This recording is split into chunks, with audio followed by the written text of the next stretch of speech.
Comment gérer son argent de l'auteur Vincent Delagrandane. Lu par Livre Académie. Introduction. Il peut être difficile pour certaines personnes ou groupes de personnes de gérer leur propre argent, simplement parce qu'il existe de nombreuses angoisses financières. Mais si nous visons l'indépendance financière, il devient évident que nous pouvons réaliser ce qui semble insurmontable et vivre notre vie aussi significativement que possible, comme pratiquement tout le monde le fait. L'abondance de connaissances incluses dans ce livre vous aidera à surmonter votre anxiété de gérer vos finances dès que vous commencerez à le lire, à suivre les différentes stratégies et à prendre des notes au fur et à mesure.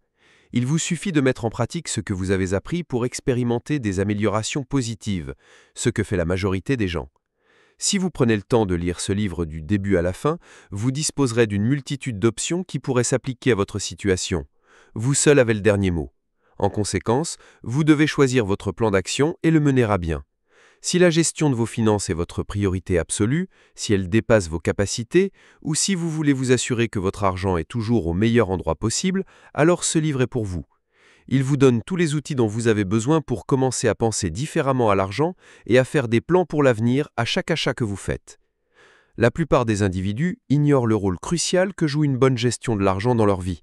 La gestion de l'argent n'est pas simplement une compétence pour les hommes d'affaires ou les individus puissants. Elle touche tout le monde, peu importe sa taille ou sa position, qu'il soit employé ou employeur, payeur ou commis. Peu importe votre statut social, votre situation financière ou votre niveau d'éducation, la gestion de l'argent est une compétence cruciale que vous devez évaluer avec soin. L'argent est nécessaire pour un niveau de vie plus élevé dans la société, mais vous n'en avez pas besoin de beaucoup pour être indépendant, satisfait ou avoir du succès. Il est important que vous sachiez comment surveiller vos dépenses et gérer vos finances afin qu'elles fonctionnent pour vous.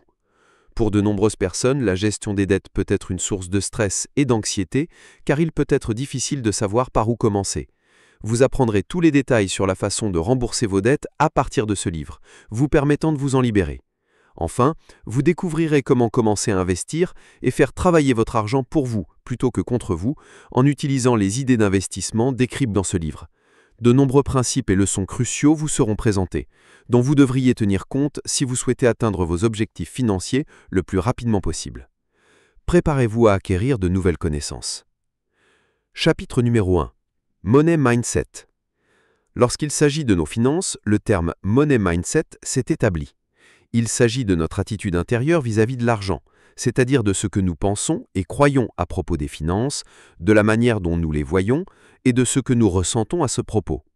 Mindset signifie, outre l'attitude, la manière de penser, la mentalité ou l'attitude de vie vis-à-vis d'un sujet.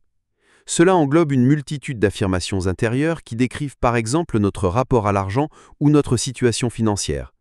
Ces affirmations peuvent être positives ou négatives et se trouvent en chaque personne, même si nous n'en avons pas toujours conscience.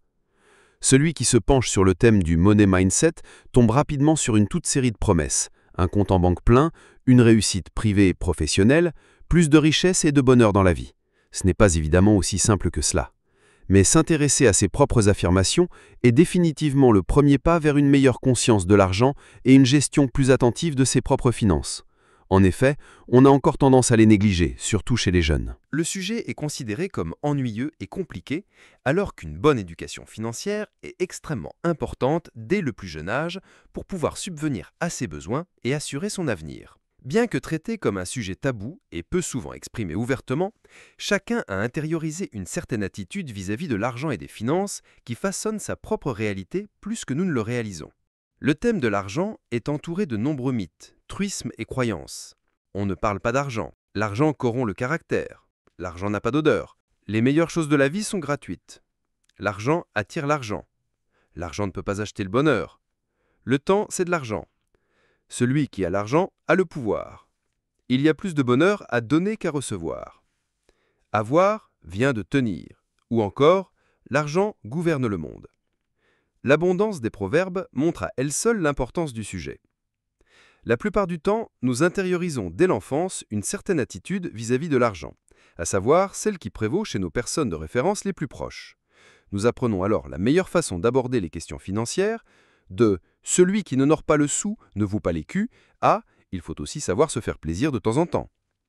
Comment ces attitudes apprises très tôt influencent-elles notre vie future? Comment sont-elles liées à notre estime de soi? Et comment pouvons-nous surmonter d'éventuels blocages à ce sujet afin de ne pas faire obstacle à la circulation de l'argent? L'influence de la mentalité monétaire sur notre quotidien. Les affirmations ne sont tout d'abord que dans notre tête, mais elles donnent naissance à des actions et des modèles de comportement qui influencent directement notre quotidien. Une grande partie de nos décisions repose sur notre subconscient, comme le montre la science. Les croyances négatives peuvent par exemple nous amener à moins bien gérer notre argent, à profiter rarement de la vie ou à nous préoccuper constamment de nos soucis d'argent. Le changement de mentalité vers des affirmations positives aide à se débarrasser de tels blocages. En cultivant une conscience positive de l'argent, il est plus facile de gérer son argent de manière judicieuse, d'épargner et de s'occuper plus sereinement de ses finances. Tout comme l'intériorisation de croyances positives, le changement d'habitude ne fonctionne pas du jour au lendemain. Il faut du temps et de nombreuses petites étapes pour atteindre un objectif. Sur le chemin de l'amélioration de son propre money mindset et des comportements qui en découlent, ces mesures aident. Définir des objectifs que nous souhaitons atteindre en ce qui concerne nos propres finances. Développer et renforcer la vigilance et l'estime envers soi-même. Ressentir de la gratitude pour ce que nous avons. Améliorer sa propre éducation financière et l'entretenir en permanence. Mettre de l'ordre dans ses finances. Celui qui sait forger des affirmations positives et donc un money mindset positif a plus facile à organiser ses propres finances. Car, avec une vision optimiste, mettre de l'ordre est tout de suite plus amusant. Comment nous créons notre réalité avec nos pensées? Si nos parents nous ont transmis à l'époque une certaine attitude vis-à-vis de l'argent, c'est en raison des expériences qu'ils ont acquises en ce domaine. Mais est-ce vraiment toute la vérité? Il est bien plus probable qu'ils aient eux aussi été influencés par les attitudes de leurs parents dès l'enfance. Ainsi, certaines convictions, et pas seulement en matière d'argent, se transmettent de génération en génération. Au lieu de la relation prétendument logique, la situation financière réelle façonne notre attitude, il vaut la peine d'envisager l'inverse, d'inverser la cause et l'effet. Peut-être que notre réalité en matière de finances est plutôt le résultat de la façon dont nous pensons à ce sujet. Car l'être humain agit selon le biais de confirmation. Inconsciemment, nous portons notre attention sur les aspects qui correspondent à notre représentation intérieure du monde. Nous avons tendance à prendre des décisions dont les conséquences confirment nos attitudes et à aménager notre vie comme nous pensons l'avoir mérité. Dans le domaine des relations, par exemple, ce lien est presque une lapalissade. Nous savons que nous devons d'abord nous accepter et nous respecter nous-mêmes, avant de pouvoir entretenir une relation dans laquelle l'autre personne nous apprécie et nous respecte tout autant. Si nous ne nous traitons pas comme si nous méritions quelque chose de positif, nous attirons des personnes qui en profitent et nous affrontent avec des normes tout aussi basses. Il s'agit à la fois du principe énergétique de l'attraction et d'un fait rationnellement compréhensible, au sens d'une prophétie autoréalisatrice. Nous nous comportons en fonction de notre attitude, de telle sorte que les choses ont plus de chances de se dérouler comme nous le pensons, que ce soit de manière positive ou négative. Et cela vaut tout autant pour notre attitude vis-à-vis de l'argent. La valeur de l'argent. En tant que moyen d'échange, l'argent a un certain pouvoir d'achat, c'est indiscutable. Mais au sens énergétique, l'argent est neutre en termes de valeur, jusqu'à ce que nous le chargions d'une information ou d'une émotion particulière, jusqu'à ce que nous développions notre propre attitude à son égard et lui donnions une signification. Ainsi, pour l'un, l'argent est comme un ami bienvenu qui apporte toujours de bons cadeaux, et pour l'autre, il est un épouvantail, source de peur et de conflits. Pour l'un, c'est un fluide, pour l'autre, il s'agit de le stocker et de le contrôler. On pourrait aller jusqu'à dire que l'argent met à disposition une énergie individuelle selon l'attitude de chacun. Conformément à sa connotation, l'argent agit comme une loupe. Les personnes généreuses ont déjà beaucoup donné alors qu'elles n'avaient pas encore beaucoup. Plus elles gagnent d'argent, plus elles en font profiter le monde. Les personnes avares qui sont sceptiques vis-à-vis de l'argent ont d'autant plus peur avec beaucoup d'argent qu'on leur le prenne, si bien qu'elles pensent devoir le garder encore plus. Les personnes qui ont une bonne estime d'elles-mêmes en ce qui concerne l'argent s'inquiètent moins du lien entre les amitiés et les biens que celles qui ont une faible estime d'elles-mêmes et qui craignent d'être appréciées uniquement à raison de leur argent. Ceux qui ont une attitude négative à l'égard de l'argent, parce qu'ils associent à la croyance qu'ils courront le caractère, sabotent psychologiquement le fait d'en recevoir beaucoup. Il est donc d'autant plus important d'examiner ces attitudes à la loupe. Aller au fond de ses propres croyances. Souvent, nous avons intériorisé notre attitude vis-à-vis de l'argent depuis si longtemps qu'il nous est difficile de la rappeler consciemment. Il est donc utile de prendre le temps de faire cet exercice de réflexion et de consigner ses propres pensées par écrit. Commencez par un exercice classique de complétion de phrases, en terminant spontanément et intuitivement les débuts de phrases suivants, sans trop y réfléchir ou réfléchir à ce que vous devriez croire, mais de manière authentique comme cela vous vient d'abord à l'esprit. L'argent est, sans argent, Avec beaucoup d'argent. Celui qui a peu d'argent est. Celui qui a beaucoup d'argent est. Gagner de l'argent signifie les riches sont. Les pauvres sont. Mon salaire est. Je gagne. N'hésitez pas à ajouter d'autres débuts de phrases qui vous viennent à l'esprit. Quelle attitude envers l'argent se dégage pour vous après cet exercice? Poursuivez votre réflexion en décrivant votre rapport personnel à l'argent comme si l'argent était une personne. Réfléchissez aux questions suivantes et notez vos réponses. Si l'argent est une personne, comment puis-je le décrire? Quelle est ma relation avec cette personne? Est-ce que je l'aime bien ou est-ce que je ne l'aime pas? Est-ce que je connais bien cette personne? Cette personne m'est-elle inconnue ou familière? Est-ce que j'invite volontiers cette personne chez moi? Est-ce que je préfère rester à l'écart de la personne? Est-ce que je comprends la personne? La personne est-elle bien intentionnée à mon égard? Est-ce que la personne m'ignore ou me regarde de haut? Établir de nouvelles croyances positives. Que ressentez-vous lorsque vous réfléchissez à votre attitude face à l'argent? Peut-être êtes-vous en paix avec vous-même et satisfait. Ou peut-être vous freinez-vous vous-même avec des croyances qui vous empêchent d'avancer. La bonne nouvelle, c'est que chaque croyance peut être transformée en une variante stimulante et autoritaire. Dès que vous intériorisez profondément votre nouvelle conviction, votre réalité financière peut également changer. Voici 3 exemples d'une telle transformation. Je ne gagne pas beaucoup. Ce qui, à première vue, peut ressembler à une déclaration sur votre statut salarial actuel, peut être exact si l'on compare statistiquement différentes catégories de revenus. Se révèle être, en y regardant de plus près, un jugement indirect sur votre valeur personnelle. Vous affirmez également que vous n'avez pas droit à grand-chose, argent ou autre, et créez pour votre subconscient une réalité qui établit un lien de cause à effet entre votre prétendue faible valeur personnelle et votre rémunération, ou plus généralement, ce que vous obtenez dans la vie. Que ressentiriez-vous si vous modifiez cette croyance et que vous vous disiez par exemple à partir de maintenant « je gagne beaucoup », « je mérite de bonnes choses » ou même « je mérite le meilleur ».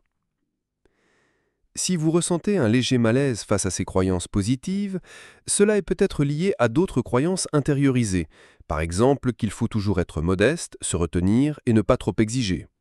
De cette manière, des réseaux entiers de croyances limitantes apparaissent souvent et vous pouvez vous demander s'ils vous aident vraiment ou s'ils vous maintiennent à un niveau inférieur et vous freinent. Mais comme les nouvelles croyances positives ne déploient leurs effets que si nous les croyons nous-mêmes approximativement, au lieu de dire « je mérite ce qu'il y a de mieux », vous pouvez demander une permission comme « je peux gagner beaucoup ». Ainsi, vous vous opposez de manière ciblée à votre critique intérieure. L'argent corrompt le caractère. Cette croyance et beaucoup d'autres de ce type soulignent le fait que dans notre culture, sauf dans certains cercles, l'étalage ostentatoire de sa propre fortune ainsi qu'une attitude trop orientée vers le matérialisme sont mal vus.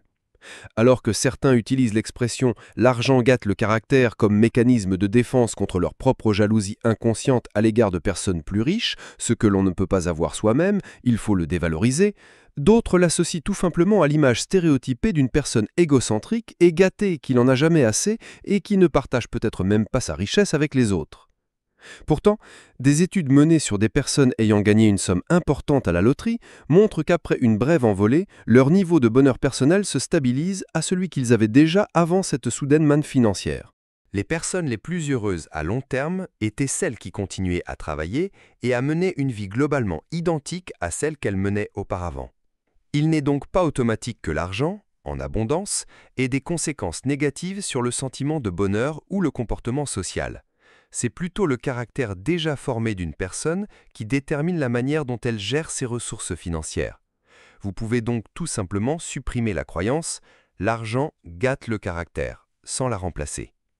Comme vous ne souhaitez probablement pas gâcher votre propre caractère, vous créez sinon pour votre subconscient un contexte dans lequel l'argent, par exemple comme synonyme de beaucoup d'argent ou de richesse, est automatiquement perçu comme quelque chose qui ne vous appartient pas et que vous saboteriez par la suite. Je ne comprends rien au fait de gagner de l'argent. Peut-être êtes-vous une personne idéaliste qui souhaite avant tout faire quelque chose d'utile, qui est mue par des valeurs humanistes et qui se distancie intérieurement de tout le complexe thématique de l'argent, en raison de la conviction erronée d'un principe d'exclusion mutuelle. Pourquoi les deux ne pourraient-ils pas exister en même temps ? Et si l'idéalisme et le fait de gagner de l'argent pouvaient se compléter? Ou bien vous trouvez que les finances, la déclaration d'impôts et l'économie sont des sujets ennuyeux qui contiennent en plus beaucoup de maths, ce en quoi vous n'avez jamais été doué. Dans ce cas, vous n'avez même pas envie de vous en occuper.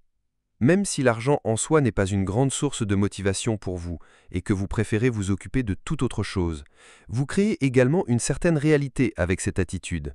Celui qui ne comprend pas quelque chose et ne veut rien y changer se prive lui-même de ses possibilités de création active et prend en quelque sorte le rôle passif d'un spectateur, d'un enfant, voire d'une victime. L'avantage d'une telle attitude est qu'elle nous permet de nous installer confortablement dans notre zone de confort, de ne pas avoir à assumer de responsabilités et de ne pas avoir à prendre de décisions et à passer à l'action. Peut-être aimeriez-vous aussi essayer ce que l'on ressent lorsqu'on grandit par rapport à l'argent, dans un cadre du processus au cours duquel on se penche sur des questions financières telles que « Quel est le salaire que je souhaite toucher ? Comment puis-je assurer ma retraite de manière privée ? Et quels sont les rêves nécessitant un certain investissement que je souhaite réaliser et comment puis-je y arriver ?» Au lieu de dire « je ne comprends rien au fait de gagner de l'argent », vous pourriez vous dire « je suis curieux de connaître les possibilités financières qui s'offrent à moi » ou « je m'intéresse au thème de l'argent », afin de vous ouvrir la voie vers une nouvelle approche plus proactive de celui-ci. 8 idées fausses qui vous empêchent d'être riche. Votre capacité à amasser des richesses est directement liée à votre façon de penser. Croyez-vous que vous êtes incapable de créer quelque chose pour vous-même ? Êtes-vous arrivé à la conclusion que vous n'êtes pas assez méritant ou digne ? Vous avez tout à fait raison, sauf si vous modifiez ces croyances et les remplacez par des croyances constructives. Pour générer des possibilités de mérite, poussez ce genre de pensée sur le côté de la route. Premièrement, en travaillant dur, je deviendrai riche. Les personnes les plus riches du monde n'ont pas réussi en travaillant pour d'autres personnes. Elles se sont enrichies. Même si leur voyage a commencé dans l'entreprise de quelqu'un d'autre, elles ont fini par réaliser qu'elles devaient saisir leurs propres opportunités. Vous devez gagner votre propre argent, et cela ne doit pas toujours être une affaire pénible, même si cela demande beaucoup de travail. Vous ne pouvez pas construire une vie riche et contrôlée si vous poursuivez ce rêve pour quelqu'un d'autre. Deuxièmement, être prospère vous change. Êtes-vous quelqu'un qui croit que l'argent peut vous transformer? Beaucoup de gens croient que l'accumulation de richesses diminue qui vous êtes en tant que personne. Cependant, ce déplacement est une décision qui ne peut être attribuée à un objet inanimé. En tant qu'êtres humains, nous évoluons et grandissons constamment. Nous avons le choix de devenir une personne qui abuse de l'abondance ou qui la tolère davantage. Aucune somme d'argent ne peut altérer notre personnalité. C'est nous qui prenons les décisions en fonction de la façon dont nous agissons, pensons et nous comportons. Troisièmement, un seul et unique objectif est de faire des économies. L'émancipation est une façon de construire notre prospérité, mais l'émancipation en elle-même ne vous mènera pas là où vous devez aller. Bien qu'il soit incontestablement crucial de construire un filet de sécurité pour les jours de pluie à venir, vous devez également apprendre la valeur de dépenser de l'argent à bon escient et de prendre des risques calculés avec. Nous ne pouvons pas laisser notre peur de la pénurie nous dominer au point de négliger de rechercher le vrai bonheur dans les fruits de notre travail. Quatrièmement, votre vie devient plus difficile à mesure que vous obtenez de la richesse. Avez-vous déjà commencé à croire que l'argent rend la vie plus difficile ou plus compliquée? C'est une croyance répandue et l'une des plus ridicules que nous utilisons pour nous débarrasser de l'excès. Bien sûr, avoir plus d'argent ne vous rendra pas la vie plus difficile. Cela peut donner plus de dimension à votre vie, mais cela procure également plus de confort. Enfin et surtout, il est rassurant de pouvoir régler ses factures sans consulter en permanence son compte bancaire. Cinquièmement, le niveau de confort est suffisant pour la satisfaction. Il y a certaines personnes qui atteignent un niveau de confort et y restent. Ce n'est pas grave si quelque chose vous aide vraiment et vous apporte la paix. Être à l'aise financièrement est une bonne chose, mais ce n'est jamais vraiment acquis. Cela est dû au fait qu'une vie confortable n'offre pas toujours un filet de sécurité en cas d'événements majeurs ou de catastrophes naturelles. Elle ne nous donne simplement pas la chance de grandir ou nous développer de manière significative. Êtes-vous capable de suivre tout ce qui vous rend heureux depuis un endroit confortable? Sixièmement, continuez à utiliser de l'argent pour jouer la carte de sécurité. Nous pensons que la bourse est le seul endroit où des revenus élevés sont produits, et nous pensons également que nous devons toujours miser sur la sécurité avec notre argent. Malheureusement, cela a été causé par une pénurie.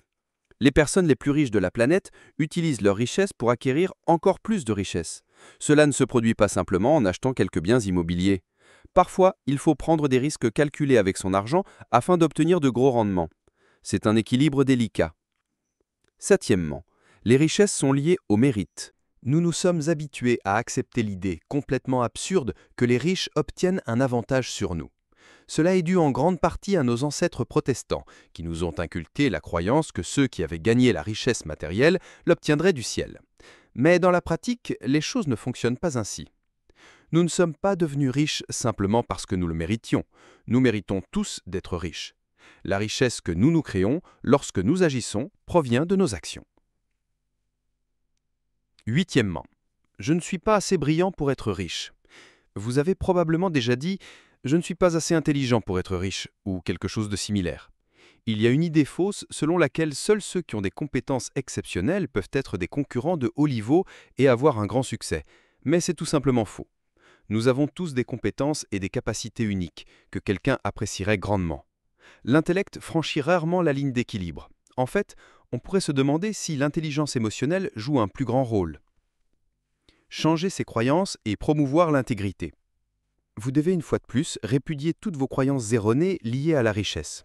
Il y a beaucoup dans ce monde pour que chaque personne mène une vie agréable dans laquelle elle puisse rechercher son bonheur. Acceptez votre droit à l'abondance. Prenez en charge votre avenir, puis élaborez un plan d'action et de routine.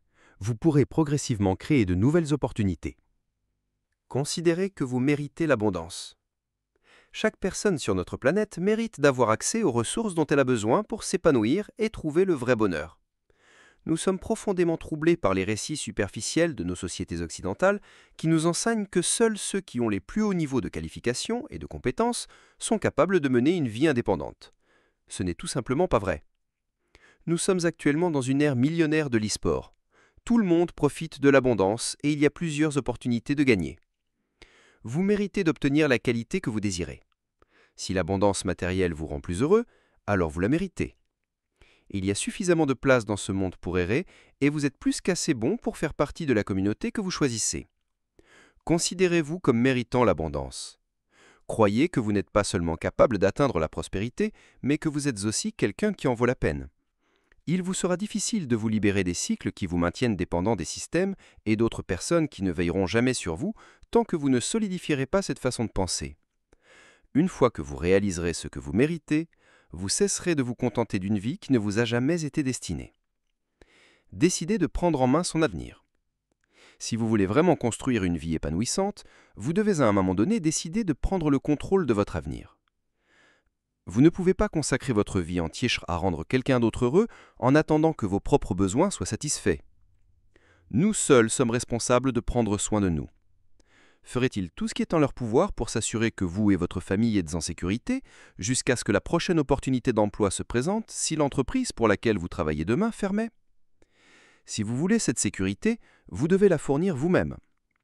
Arrêtez d'attendre du monde qu'il vous fournisse l'abondance de bonne foi. La façon dont les choses fonctionnent dans la réalité diffère. Si nous voulons réussir, nous devons faire un investissement important en nous-mêmes.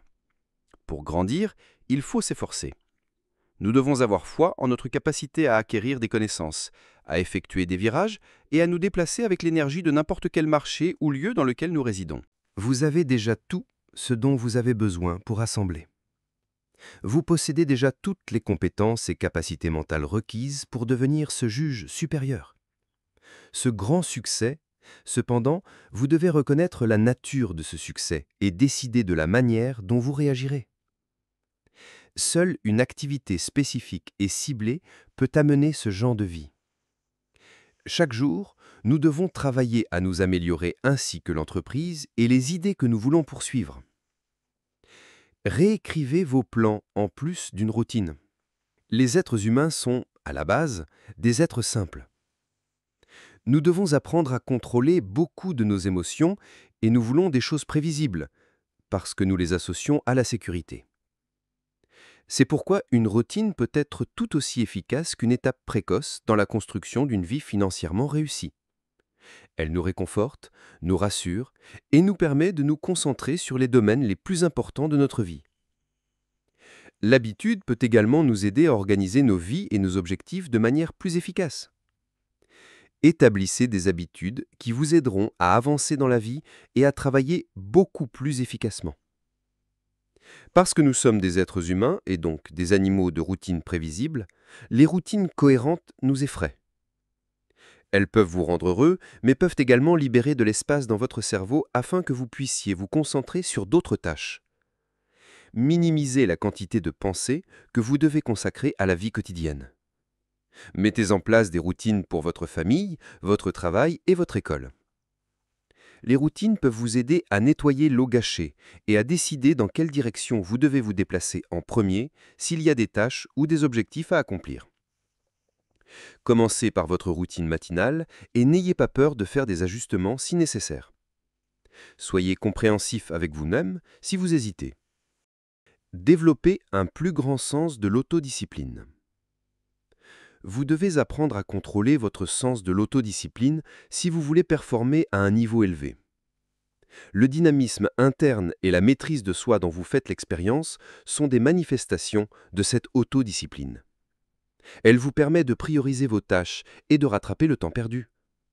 Vous pouvez voir le problème dans son ensemble lorsque vous avez de l'autodiscipline.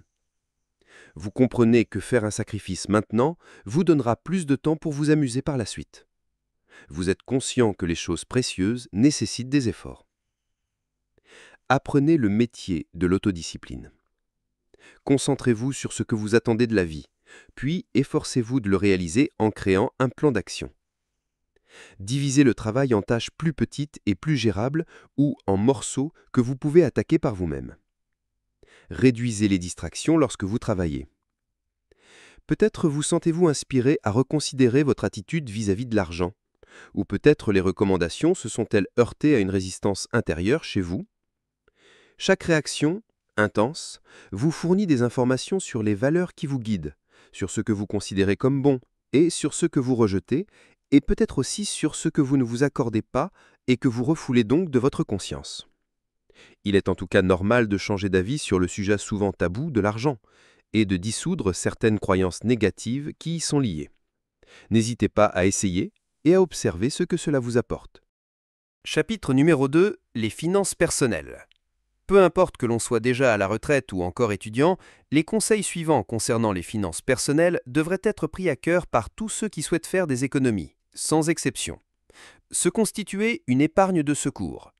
La vie est imprévisible. C'est pourquoi il est impossible de prévoir les charges financières auxquelles on sera confronté dans un avenir proche. Perd-on son emploi en raison de difficultés imprévues?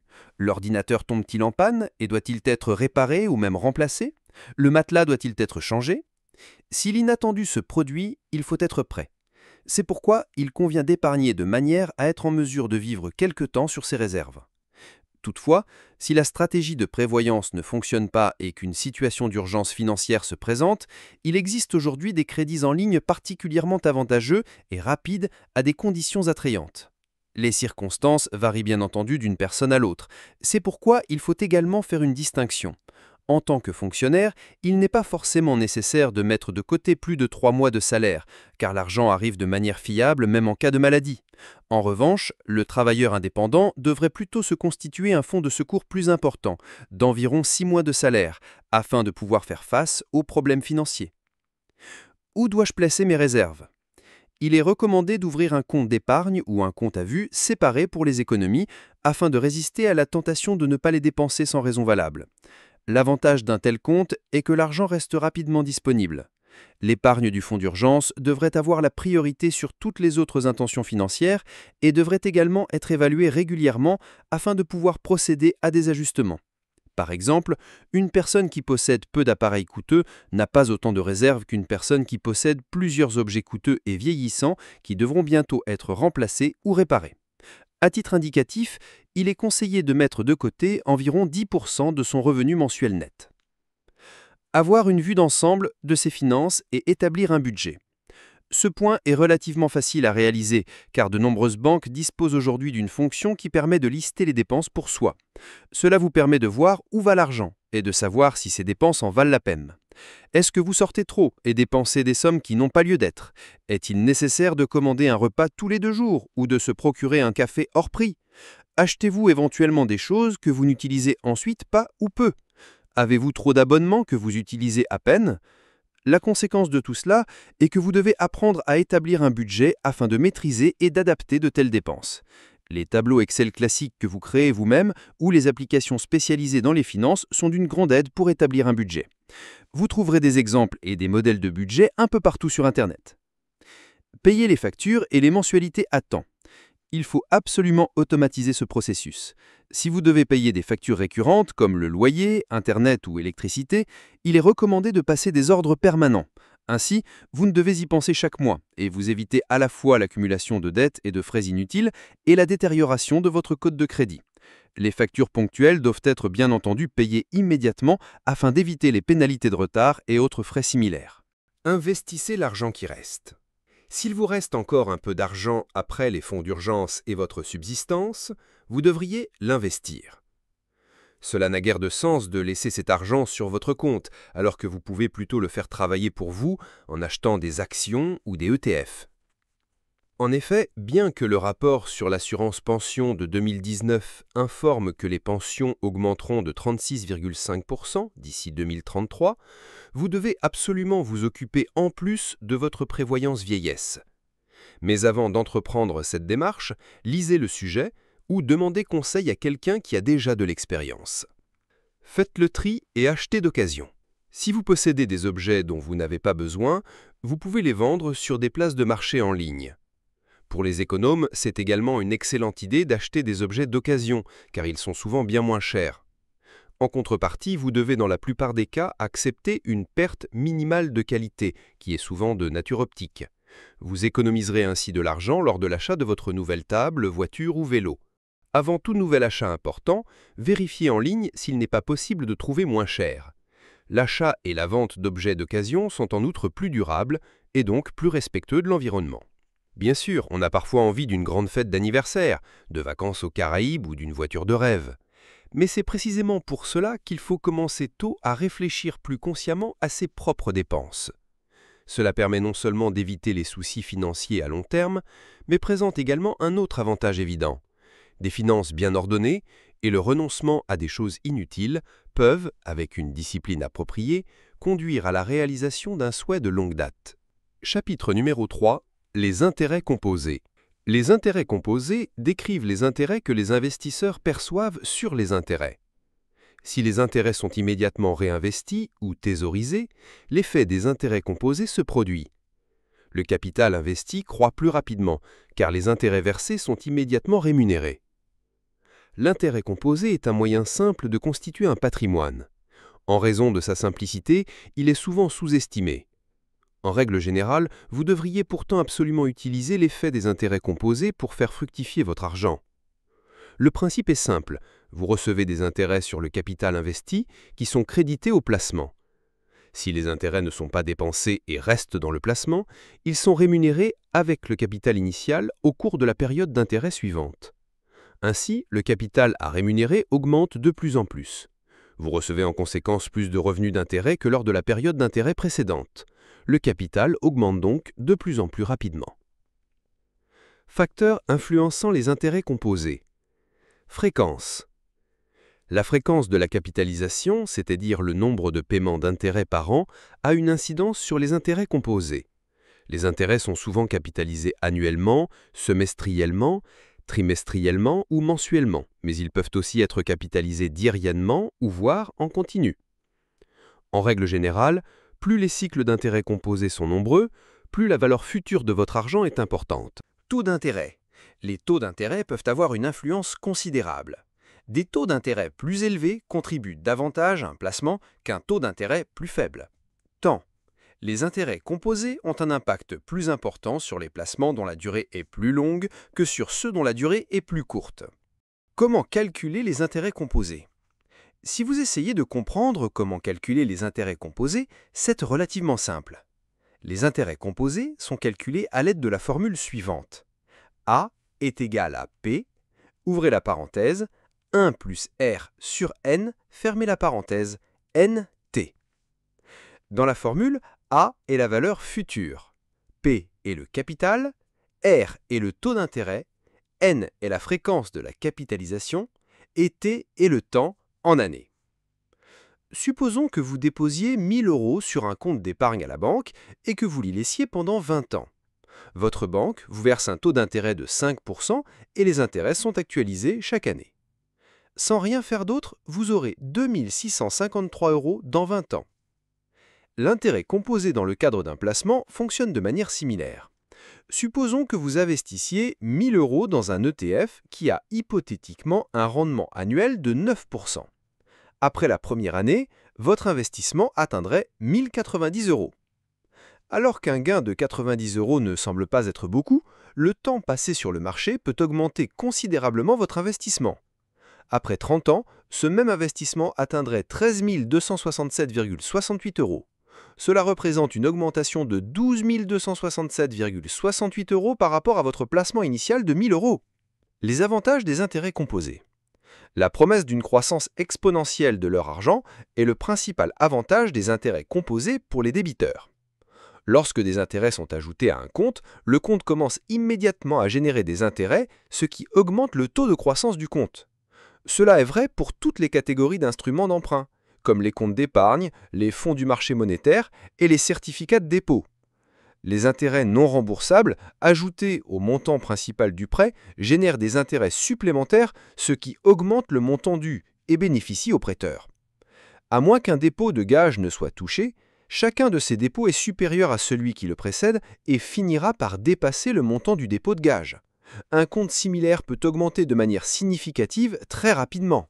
Lorsqu'associé à une campagne de déshérence régulière modérée, c'est ce que l'on entend quand on parle de la magie des intérêts composés.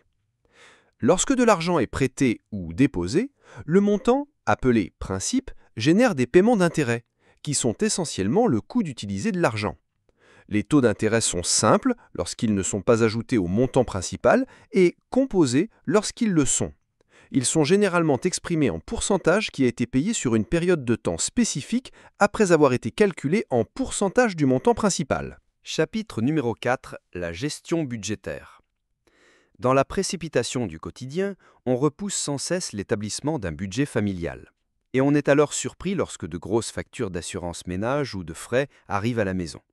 Les dépenses irrégulières comme les frais de présentation de la voiture ou les nouvelles lunettes sont un défi supplémentaire. Certaines familles ont le sentiment de ne jamais pouvoir épargner quoi que ce soit. L'argent file entre les doigts, il est facile d'oublier combien on dépense et pourquoi. Il en résulte une sorte de sentiment d'impuissance, car on pense ne rien pouvoir changer. Et comme le niveau d'énergie des parents est généralement plutôt bas, ils se sentent livrés à la situation et n'ont pas la force d'établir un budget pour la famille. Pourtant, ce serait justement le point de départ pour optimiser la situation financière. En effet, de nombreux frais récurrents peuvent en fait être planifiés. Établir un budget est impopulaire, peu sexy, et pourtant si utile. Anecdote. Vincent est un jeune homme passionné et ambitieux. Désireux de mettre en place un budget et de l'investir, il s'est acheté une tirelire afin de pouvoir mettre de l'argent de côté. Au fil du temps, il se mit à ouvrir cette tirelire pour quelque besoin que ce soit, ce qui le conduit parfois à même prêter de l'argent auprès de ses connaissances. Fatigué de cette méthode qui n'aboutit pas, il se mit à rechercher des réponses sur le net. Après avoir parcouru plusieurs pages et appliqué plusieurs méthodes, Vincent se retrouve toujours avec un budget insuffisant. Conscient de son avenir, il décida de continuer les recherches jusqu'à ce matin d'été, où il tomba sur un article de journal lui faisant part explicitement du concept de gestion d'un budget. En effet, il découvrit ce jour l'importance d'établir et de respecter son budget, depuis qu'il mit en place les connaissances apprises dans cet article de journal. Il arriva à respecter son budget annuel et à même faire des économies et des investissements. Pour y arriver, notre jeune hargneux s'y épée de la façon suivante. Il commença par établir la liste de toutes ses éventuelles dépenses ainsi que les sources de revenus qu'il possède. Il nota en détail et avec le plus de précision possible toutes ses dépenses annuelles. Il le fit saisir et prit soin de le respecter scrupuleusement. Afin de respecter ce programme bien établi, Vincent s'est armé d'une chose, discipline. Pourquoi faire un budget? En réalité, c'est plutôt simple. Vous avez à la fois des revenus et des dépenses. Ce n'est que lorsque vous aurez gagné plus d'argent que vous n'en aurez dépensé, que vous aurez suffisamment d'argent pour réaliser un rêve ou faire un investissement intéressant. Nous devons être honnêtes et dire que nous ne pouvons pas épargner de l'argent pour nos rêves et nos désirs. Les réserves sont essentielles pour couvrir les dépenses imprévues, payer les impôts et s'assurer une retraite confortable. Faire un budget vous donne une vue d'ensemble de vos finances et vous permet d'identifier les domaines dans lesquels vous pouvez augmenter vos économies et dépenser moins. Comment établir un budget pour la famille en 5 étapes? 1. Bien planifié, c'est déjà presque économisé. La planification d'un budget prend un peu de temps et nécessite quelques documents.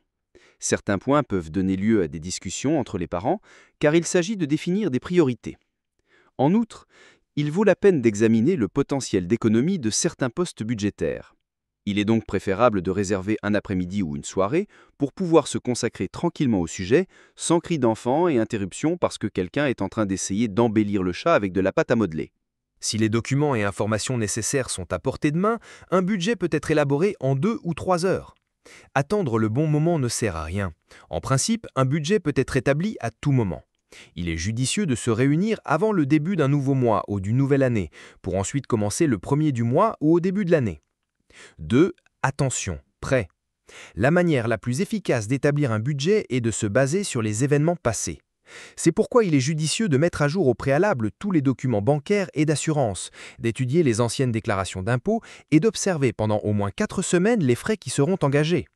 Pourquoi cette durée de 4 semaines ? Parce que de nombreux coûts sont générés au moins une fois au cours d'un mois. C'est pourquoi des coûts peuvent manquer si la période est plus courte. Liste de contrôle des informations nécessaires à l'établissement d'un budget. Revenus, salaires, activités annexes, allocations familiales et ou pensions alimentaires.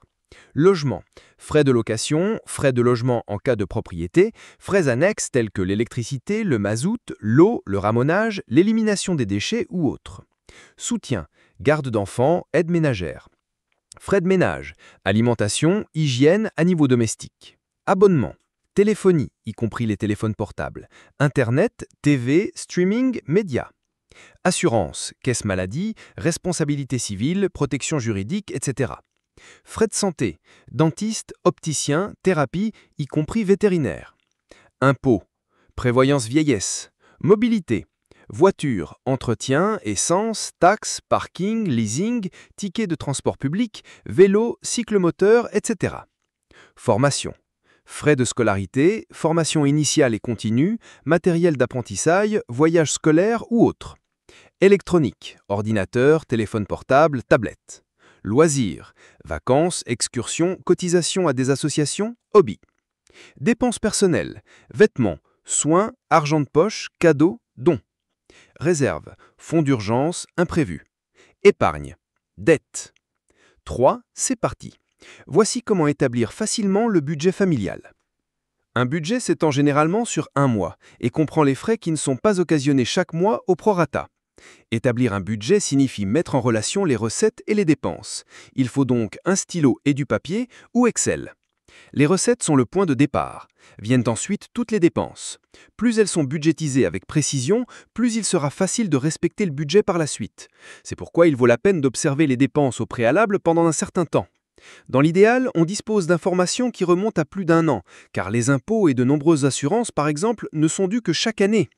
Le budget est donc, à proprement parler, une liste de toutes les recettes et dépenses. Il y a des coûts qui sont fixes. Pour ceux-ci, il n'y a pas de grande marge de manœuvre, par exemple le loyer ou la caisse maladie. Il vaut bien sûr la peine de vérifier régulièrement ces coûts fixes, car il est souvent possible de faire des économies. Et pourtant, ce sont des coûts auxquels on ne peut pas échapper. Ils sont listés après les recettes. Viennent ensuite les coûts variables. Ce sont des coûts qui sont budgétisés afin de savoir combien d'argent est disponible pour ces postes. Les coûts variables sont très individuels. Chaque famille a des priorités et des besoins différents. Cela peut donner lieu à des discussions, car tous les parents ne considèrent pas les mêmes choses comme aussi importantes. Des exemples sont les hobbies coûteux qu'une seule partie a, ou combien d'argent doit être dépensé pour une nouvelle voiture ou des articles de décoration pour la maison. Le budget se termine par un zéro. Les recettes sont éliminées par les dépenses. Mais ici sont également prises en compte des parts pour la prévoyance vieillesse, l'épargne et pour la réserve. C'est pourquoi il ne reste pas d'argent à la fin du mois, mais tout l'argent a été réparti dans les points correspondants du budget. Il est très important d'inclure les parts d'épargne dans le budget, sinon on a tendance à les oublier. Certaines familles hésitent à épargner pour la prévoyance vieillesse parce qu'elles ne sont pas sûres de pouvoir mettre régulièrement un certain montant de côté. Là encore, l'établissement d'un budget donne un meilleur aperçu de ce qui est possible. En outre, les plans de prévoyance flexibles, qui permettent aussi de temps en temps de faire une pause dans les primes, sont utiles. 4. Les points qui sont souvent oubliés. Il n'y a pas que les économies qui sont souvent oubliées dans le budget. Les coûts qui ne sont pas visibles au premier coup d'œil passent aussi souvent inaperçus.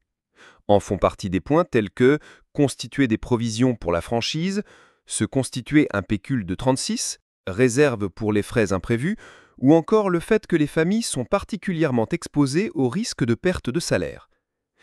Une perte de salaire est un grand défi pour les familles. Si cela se produit en raison d'une maladie ou d'un accident, il faut s'attendre à ce que les assurances sociales légales ne versent ensemble que 60% du dernier salaire.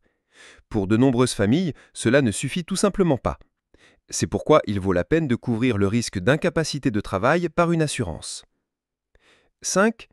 Essayer, c'est mieux que d'étudier. Le budget est établi, il s'agit maintenant de le mettre en œuvre au quotidien. Il vaut la peine de consulter régulièrement le budget familial.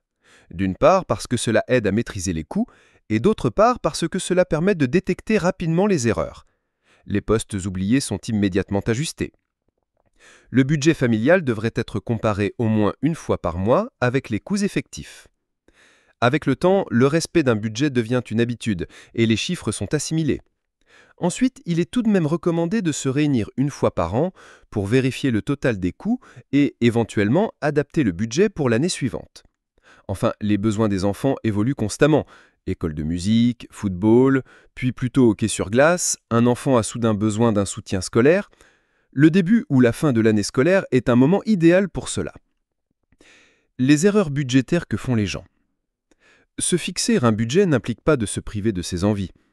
Lorsqu'il est correctement exécuté, un budget sert de boussole stratégique pour notre avenir financier. Un budget bien pensé est en fait un élément essentiel d'une stratégie financière solide. Malheureusement, des hypothèses budgétaires erronées conduisent de nombreuses personnes bien intentionnées à commettre des erreurs ou abandonner carrément la notion de plan de dépenses. Il n'y a pas de budget du tout. Il n'y a aucun moyen de l'éviter. Créer un budget ne sert à rien. C'est terrifiant. Et si vous n'aimez pas ce que vous apprenez? Après tout, n'est-il pas vrai que l'ignorance est une bénédiction? Vous voudrez peut-être l'éviter, mais créer un budget et faire quelques ajustements financiers est beaucoup plus facile que de vous retrouver dans un scénario épouvantable. La difficulté est en partie due au fait que la création d'un budget implique généralement de renoncer à des choses auxquelles vous tenez et de mener une vie de pauvreté. Continuez à lire pour en savoir plus sur les alternatives disponibles. Ignorez l'impôt sur le revenu. Même si vous gagnez 50 000 € par mois, cela ne signifie pas que vous toucherez 1/12 de ce montant chaque mois. Avant même de toucher l'argent, l'impôt sur le revenu est déduit. Si vous estimez vos dépenses maximales en fonction de vos revenus, vous prétendez essentiellement avoir des milliers d'euros que vous n'avez pas. Dans ce scénario, on vous garantirait votre salaire net de près de 12 000 €. L'absence de catégorie d'urgence. Les factures inattendues et les urgences imprévues font partie intégrante de la vie. La seule façon de se préparer à l'imprévu est d'accepter que des événements inattendus se produisent et de se constituer une réserve financière. Considérez les factures suivantes et leurs coûts. L'entretien de l'automobile. La sonde à oxygène est l'une des réparations auto les plus courantes. Elle coûte généralement 250 €. La rénovation de la maison. Un évier bloqué ou qui leak est la réparation de maison la plus courante et la dépense en plomberie se situe entre 160 et 430 €. Les problèmes de santé. Une visite médicale pour un malaise coûte généralement entre 130 et 180 €. Espérons qu'aucune de ces éventualités ne se produira, mais il serait absurde de croire qu'elles ne se produiront jamais. Selon la plupart des experts, un fonds d'urgence devrait être suffisamment grand pour couvrir 3 à 6 mois de vos dépenses courantes. Il est difficile de réunir cet argent d'un seul coup, alors faites plutôt un versement mensuel. Chaque mois où vous ne l'utilisez pas cet argent, il sera ajouté à ce fonds. Croire que l'on peut survivre sans avoir de plaisir. Ce n'est pas faisable. Bien sûr, vous pouvez économiser beaucoup d'argent si vous restez assis dans une zone faiblement illuminée et remplie d'eau. Mais combien de temps pouvez-vous continuer ainsi? Ce budget sera un échec lamentable. Après tout, créer un budget, c'est prendre charge de votre argent afin que vous puissiez utiliser votre argent durement gagné pour des choses qui vous sont essentielles. Vivre la vie que vous voulez, c'est ce que cela signifie. À quoi bon si vous ne vous amusez pas? Une bonne règle générale consiste à réserver entre 5 et 10% de vos revenus au divertissement. Le montant peut changer en fonction des besoins pressants ou des objectifs financiers importants, mais la principale leçon à retenir est que vous devez établir un budget. Pas revoir son budget. Votre budget doit être ajusté en fonction de l'évolution de votre situation financière. Vous avez eu une augmentation? Ajustez votre plan de dépenses. Vous avez dépensé beaucoup d'argent pour des cadeaux cette année? Ajustez le plan de dépenses. Pourquoi ne pas vous inscrire à un tout nouveau service fantastique qui vous envoie un délicieux fromage tous les mois? Bon, ok, mais ajustez le budget. À quelle fréquence devez-vous réviser votre budget? Chaque mois. Posez-vous les questions suivantes pendant que vous le faites. Tous mes coûts sont-ils justifiés? Toutes mes sources de revenus sont-elles représentées? Est-il quelque chose pour lequel je dépense beaucoup d'argent dont je n'ai pas envie ou dont je n'ai pas besoin? Est-ce que je suis en mesure d'atteindre mes objectifs financiers?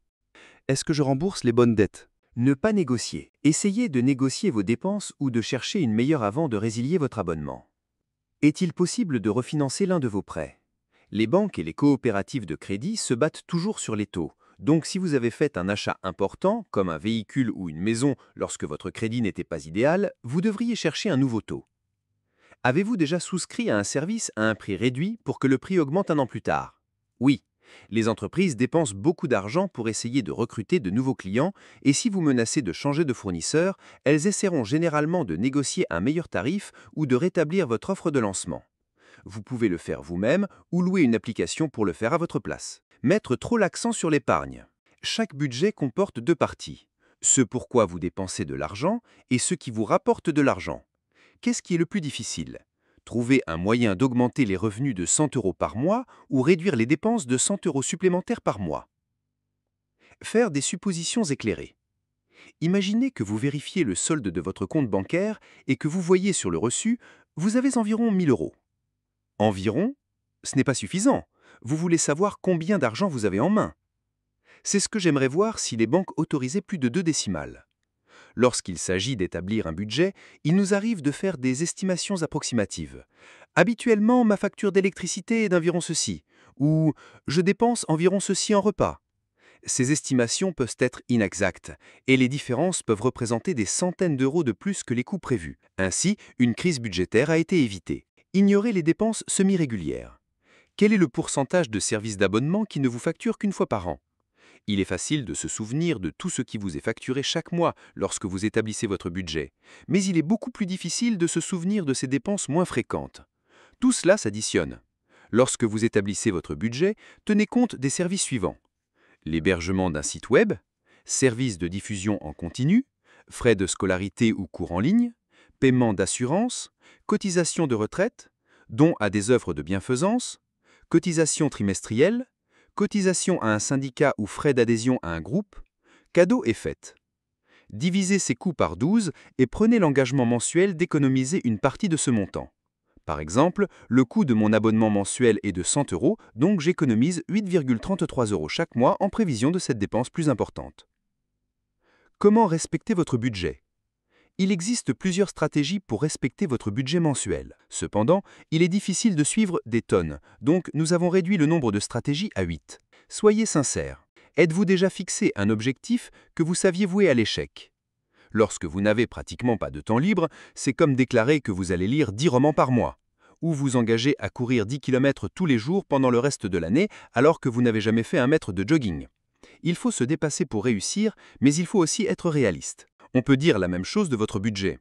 Encouragez-vous à dépenser moins et à économiser plus, mais soyez réaliste lorsque vous créez chaque ligne budgétaire. Si votre manteau d'hiver est en train de se défaire, dire que vous n'achèterez pas de nouveaux vêtements pendant toute l'année n'est peut-être pas faisable. En revanche, vous pourriez vous fixer comme défi d'éviter de manger au restaurant pendant 1 mois et consacrer cet argent à votre objectif financier actuel. Vous pouvez vraiment triompher si vous restez authentique. Activez le prélèvement automatique. Configurez des traites bancaires automatiques pour déduire une partie de vos dépenses et de votre épargne de votre salaire. Ainsi, vous ne regardez pas l'argent assez longtemps pour être tenté de dépenser ces 200 € pour une nouvelle paire de chaussures que vous aimez mais dont vous n'avez pas besoin. Faites un plan de repas. Tenez à l'écart les envies d'argent en évitant les tentations du drive-in qui grèvent votre budget restaurant. Pour y parvenir, planifiez vos repas. Petit déjeuner, déjeuner, dîner, souper et collation. Ensuite, préparez une liste d'épicerie et respectez-la. La planification des repas vous évite de gruger votre budget shopping et restaurant. Pensez à la semaine. Pour vous aider à étirer vos dépenses, vous pouvez diviser certaines de vos lignes budgétaires en montants hebdomadaires. Considérez ceci. Si vous mettez de côté 200 € pour vos dépenses personnelles, considérez qu'il s'agit de 50 € par semaine. Si vous budgétez 894 € pour l'épicerie, la dépense mensuelle moyenne pour un ménage de 4 personnes, vous dépenserez environ 223 € chaque semaine. Il est parfois plus facile de respecter son budget si l'on considère ces petits montants. Revoyez votre agenda social. Chaque année, l'anniversaire de votre meilleur ami tombe le même jour. Prenez des dispositions pour ça. Vous devez créer un plateau de charcuterie pour le club de lecture du mois prochain. Prenez les dispositions nécessaires. Une famille de l'extérieur de la ville est en visite. Vous voyez où je veux en venir? Oui, les événements inattendus et les crises peuvent avoir nécessaire. Cependant, de nombreuses surprises sont simplement le résultat d'une préparation inadéquate. Donc, pendant que vous planifiez votre budget mensuel, vérifiez votre agenda social pour vous assurer que vous budgétez correctement les demandes de chaque mois. Et ne vous inquiétez pas, vous n'avez pas besoin de repartir de zéro pour chaque budget. Copiez tout ce qui a été fait le mois précédent, puis apportez des modifications uniquement aux lignes budgétaires susceptibles d'être affectées par des événements futurs. Faites-vous un partenaire budgétaire. Trouvez-vous un partenaire de budget, également appelé partenaire de responsabilité, et faites-vous une grande faveur en matière de budget. Il s'agit de quelqu'un qui vous soutiendra et qui sera franc lorsqu'il s'agira de vous critiquer. Vous êtes marié? Boum! Vous avez un copain bon marché intégré. Chaque mois, faites le point avec votre copain de budget et planifiez le prochain budget. Si vous êtes marié, organisez une discussion mensuelle du budget avec votre conjoint. Si vous travaillez avec un ami ou un membre de la famille, vous pouvez établir votre budget seul, mais vous devez toujours faire le point. Si votre ami ne sait pas ce qu'il se passe, il ne peut pas vous demander des comptes. Donc, pendant que vous planifiez votre budget mensuel, vérifiez votre calendrier social pour vous assurer que vous budgétez correctement les demandes de chaque mois. Et ne vous inquiétez pas, vous n'avez pas besoin de repartir de zéro pour chaque budget. Copiez tout ce qui a été fait le mois précédent, puis apportez des modifications uniquement aux lignes budgétaires susceptibles d'être affectées par des événements futurs. Faites-vous un partenaire budgétaire. Trouvez-vous un partenaire de budget, également appelé partenaire de responsabilité, et faites-vous une grande faveur en matière de budget. Il s'agit de quelqu'un qui vous soutiendra et qui sera franc lorsqu'il s'agira de vous critiquer. Vous êtes marié? Boum. Vous avez un copain bon marché intégré. Chaque mois, faites le point avec votre copain de budget et planifiez le prochain budget. Si vous êtes marié, organisez une discussion mensuelle sur le budget avec votre conjoint. Si vous travaillez avec un ami ou un membre de la famille, vous pouvez établir votre budget seul, mais vous devez toujours faire le point. Si votre ami ne sait pas ce qui se passe, il ne peut pas vous demander des comptes. Si vous n'êtes pas sûr de savoir quoi faire avec votre ami du budget chaque mois, trouvez-vous un copain du budget. Chapitre numéro 5. La gestion des dettes. Peu importe si vous empruntez 20 € à un ami ou si vous faites appel à un vendeur pour vous aider à obtenir une machine à laver à crédit, chaque fois que vous acceptez un remboursement, vous contractez un pacte de dette. Même si vous empruntez des sommes importantes à la banque, vous avez toujours besoin d'argent. Crédit, comme on les appelle ici. Dans ce cas, tant la durée de remboursement que le montant des intérêts que vous devez payer sont précisément précisés. Théoriquement, il ne devrait pas être difficile d'obtenir un prêt d'un tiers. Au contraire, il est avantageux pour les achats importants. Anecdote. Dans son élan de joindre les deux bouts et de faire des économies, M. de la Grand'Anne se mit à contracter des dettes et des crédits auprès de ses amis. Fatigué d'avoir son compte bancaire toujours au découvert, il choisit de prendre conseil afin de pouvoir gérer ses dettes. De tout ce périple, il finit par garder quelques méthodes qui lui permirent de rembourser toutes ses dettes. Pour ce faire, il commença par établir une liste de tous ceux à qui il devait. Ensuite, il désigna une somme qui constituerait le capital minimal à rembourser. Il commença par les plus grandes sommes.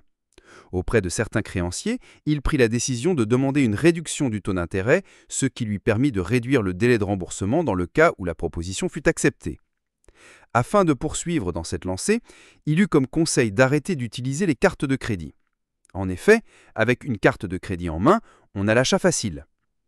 Ayant auparavant établi un solide budget, cela lui est permis également de faire des économies, qui entrèrent dans la gestion de ses dettes. Notons que Vincent fut aidé dans cette labeur par un expert en planification des finances. Comment vivre sans dette? Est-il possible de vivre sans dette? Après tout, les dettes font partie du quotidien de la société.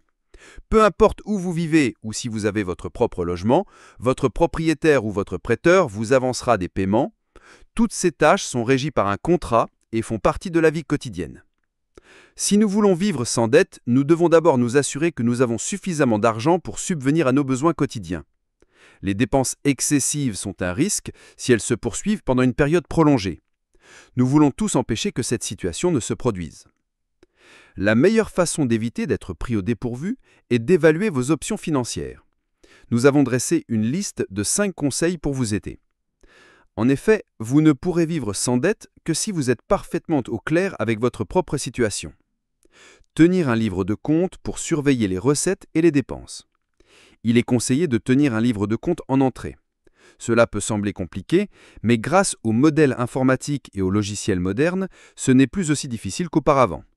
L'avantage est qu'en comparant régulièrement vos revenus et vos dépenses, vous pouvez déterminer rapidement et avec précision si vous êtes dans le rouge. Planifiez de préférence les périodes de collecte des frais fixes sur votre calendrier, pour éviter d'être surpris par ceux-ci.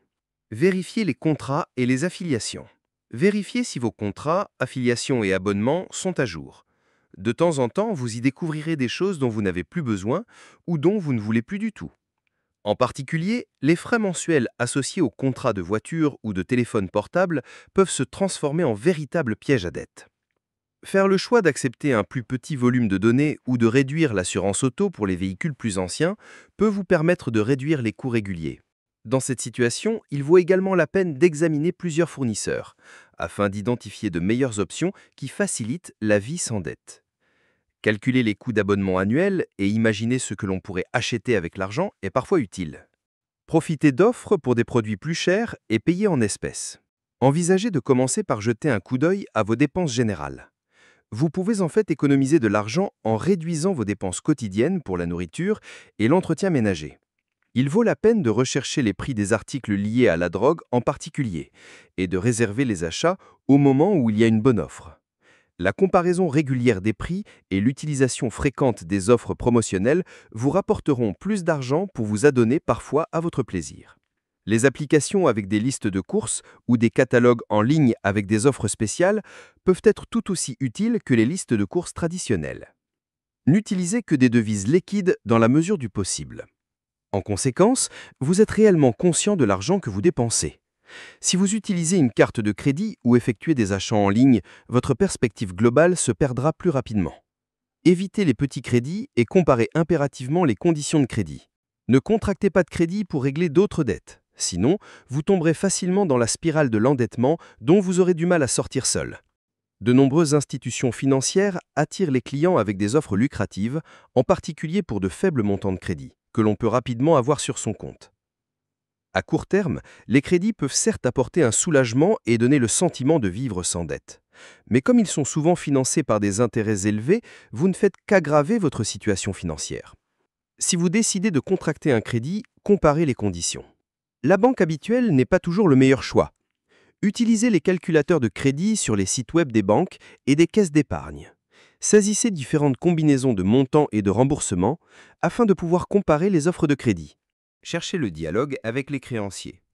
Si vous deviez malgré tout être en retard dans vos paiements, cherchez le contact avec vos créanciers. Expliquez-leur votre situation financière, car en règle générale, vos créanciers sont prêts à vous aider. Vous pouvez ainsi convenir d'un remboursement échelonné, voire d'un report qui vous convient. Technique pour rembourser ses dettes. Pour réussir à rembourser vos dettes et obtenir de meilleurs résultats, vous devez utiliser une ou plusieurs stratégies intelligentes et adopter une gestion disciplinée de votre argent. Le simple fait d'effectuer des paiements supplémentaires sans planification n'est pas un moyen efficace de réduire ses dettes et aura probablement pour conséquence que le processus de remboursement prendra beaucoup de temps. Examinez ces 6 stratégies et réfléchissez à celles qui pourraient fonctionner pour vous.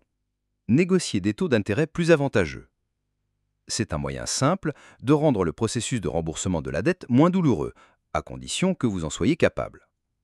Baissez vos taux d'intérêt. Modifier le taux d'intérêt de ton hypothèque nécessite un refinancement, mais cela pourrait en valoir la peine. Une règle générale veut que cela en vaille la peine si le taux d'intérêt que vous êtes susceptible d'obtenir est inférieur d'1 point de pourcentage à celui que vous avez. En revanche, pour vos dettes de carte de crédit, vous n'obtiendrez un taux d'intérêt inférieur que si vous le demandez. Utilisez la stratégie de la boule de neige. L'une des questions auxquelles sont confrontées de nombreuses personnes endettées est de savoir quelle dette rembourser en premier. Il existe deux écoles de pensée opposées sur ce sujet. L'une d'entre elles est l'approche boule de neige qui consiste à payer d'abord sa plus petite dette, ce dont on développe un sentiment de dynamisme. Par exemple, si vous avez un crédit automobile et des dettes sur 5 cartes de crédit différentes, vous pouvez peut-être rembourser rapidement 2 de ces cartes, de sorte que vous n'avez plus que 4 soldes à rembourser au lieu de 6. Cela peut permettre de voir rapidement que vous faites de réels progrès et peut être encourageant. Payez d'abord les dettes les plus chères. L'autre approche est toutefois plus efficace. Payez d'abord les dettes avec les intérêts les plus élevés. N'oubliez pas que vous avez dressé une liste de vos dettes et des taux d'intérêt. Celles dont les taux d'intérêt les plus élevés vous coûteront le plus cher au fil du temps. Ainsi, pour minimiser les frais d'intérêt, vous devriez rembourser une dette avec un taux d'intérêt de 21% avant de vous attaquer à une dette avec un taux d'intérêt de 12%. Consolidez vos dettes. Une autre stratégie vous permet d'éviter de décider quelle dette vous devez rembourser en premier, en consolidant vos dettes. Selon le type de dette que vous avez, vous ne serez peut-être pas en mesure de les regrouper toutes en une, mais vous pourriez par exemple regrouper toutes les dettes de carte de crédit sur une seule carte ou consolider différents prêts étudiants en un seul. Certaines personnes contractent des prêts hypothécaires pour régler différentes dettes. Cela peut être efficace si ces prêts immobiliers ont un taux d'intérêt plus faible. Il peut s'agir d'une stratégie puissante car elle s'accompagne souvent de taux d'intérêt plus bas et d'intérêts déductibles. Mais elle réduit vos fonds propres et met la maison en péril, il vaut donc mieux l'éviter à moins que vous n'ayez la discipline nécessaire pour rembourser le prêt immobilier de manière vraiment régulière. Si vous utilisez l'argent pour rembourser des dettes de carte de crédit, mais que vous continuez ensuite à en contracter d'autres, cela n'en valait peut-être pas la peine. Les avantages de la consolidation peuvent être des paiements mensuels moins élevés, si tu prolonges ton délai de paiement, tandis que les inconvénients peuvent être une flexibilité moindre et une période d'amortissement plus longue, ce qui peut signifier plus d'intérêt au total. Dépenser moins et gagner plus. C'est une stratégie raisonnable. Il suffit de dépenser moins et de gagner plus en même temps. Voici quelques moyens de dépenser moins. Emportez votre déjeuner de chez vous et préparez votre propre café le matin. Négociez des tarifs plus bas avec les opérateurs de téléphonie mobile, d'Internet et du câble. Résiliez votre abonnement à la télévision par câble et diffusez en streaming à la place. Mettez fin aux abonnements superflus, tels que les abonnements à la salle de sport. Allez moins souvent au restaurant et si vous y allez, buvez de l'eau. Rencontrez des amis pour jouer à des jeux ou regarder des films, plutôt que d'aller dans des bars, des restaurants ou à des événements. Reportez le plus longtemps possible les achats importants qui ne sont pas vitaux. Faites vos achats dans les magasins et en ligne avec des bons de réduction et utilisez une application numérique de bons de réduction. Échangez des services de babysitting avec des amis. Téléchargez une application de comptabilité budgétaire, comme Mint par exemple. Téléchargez une application d'épargne. Arrêtez de fumer ou de boire, ou les deux. Voici des moyens de gagner plus d'argent. Prenez un emploi à temps partiel. Si vous travaillez 10 heures de plus par semaine pendant un an à 12 € l'heure, vous pouvez gagner 6 000 € avant impôt. Vous pourriez travailler chez un détaillant local ou à domicile, peut-être encadrer des étudiants, enseigner la musique, écrire en freelance, éditer des textes ou donner des conseils. Regardez de nouveaux emplois comme Uber si vous avez une voiture, Rover et Wag si vous aimez les animaux, ou Care.com si vous voulez faire du babysitting ou danser. Postez tous les services que vous pouvez offrir, comme le bricolage ou l'entretien de la pelouse, sur des serveurs de liste d'email dans le voisinage. Si votre ménage a 2 voitures ou plus, envisagez d'en vendre une et d'utiliser le transport en commun. Nettoyez le désordre dans la cave, le grenier ou le garage en vendant et en donnant des objets. Si vous le pouvez, envisagez de fabriquer et de vendre des choses, comme des bijoux, du savon, du tricot, du travail du bois, etc. En fonction de l'endroit où vous vivez, vous pouvez peut-être louer un emplacement de stationnement ou un espace dans votre maison via Airbnb. Demandez une augmentation de salaire. Selon un rapport, environ 70% des personnes interrogées en reçoivent une. Évitez les erreurs stupides. La dernière stratégie pour sortir de l'endettement est tout simplement d'éviter les erreurs stupides. Un piège fréquent, ne vous inscrivez jamais à une carte de crédit avec une redoutable fonction Penalty APR qui peut augmenter votre taux d'intérêt jusqu'à 25 ou 30%.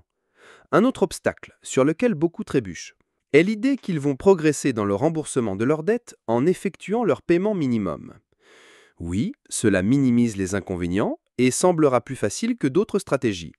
Mais c'est coûteux. Imaginez par exemple que vous ayez 20 000 € de dette sur des cartes de crédit et que l'on vous facture un taux d'intérêt de 25%. Si vos paiements minimums représentent 3% de votre niveau d'endettement, vous commencerez à payer la coquette somme de 600 € par mois, ce qui signifie que vous devrez vous contenter de 150 € par semaine. Si vous n'y parvenez pas, votre niveau d'endettement augmentera et vous enfoncera davantage dans la dette. Dans cette situation, il peut s'écouler plus de 30 ans avant que la dette ne soit remboursée, vos paiements totaux dépassant 63 000 €, le tout pour un solde dû de 20 000 €. L'idée de devoir rembourser une dette importante peut être décourageante, mais ne vous laissez pas intimider.